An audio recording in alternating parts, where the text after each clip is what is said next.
15 tahun dulu mertua nak rogo menantu. Apa gerak menandang? Bolehkah menantu tidak taat pada mertua? Allahu Rabbi, pelik-pelik. Tapi iyalah, manusia ni tak lari pada salah. Mudah-mudahan semua jadi baik belaka. Kita jahat belaka dulu. Siapa dulu daripada kecil baik? Ada tak? Dia bangun. Ceng, bangun. Apa? Daripada beranak baik. Aku tang muka ropong tak muka ni kan. Mana jahat orang ni dia ada salah belaka. Ada orang yang dalam ni, ada orang yang pernah berzina, ada pernah minum arak tau, ada pernah isap dadah, ada pernah lampi kuda, pi babi, ada pernah tipu duit orang, ada pernah curi motor. Tak, ingat Allah beri alternatif, keampunan Allah sangat luas. Taubat kepada Allah, jadi kekasih Allah. Nampak? Asal kira masa dulu serah pada Allah.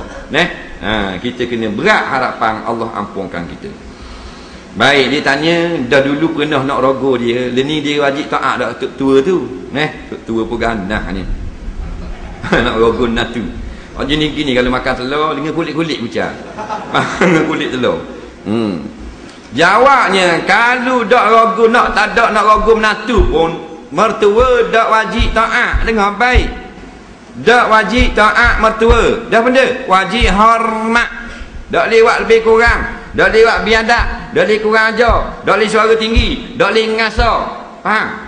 Bukan taat ibu bapa sahaja. Mertua dak. Nampak? Mertua kata mari duduk sini ya. Dak wajib taat. Mertua wajib hormat sama dengan orang-orang lain. Seperti mak saudara, dak wajib taat, wajib hormat. Dak nanti gogo.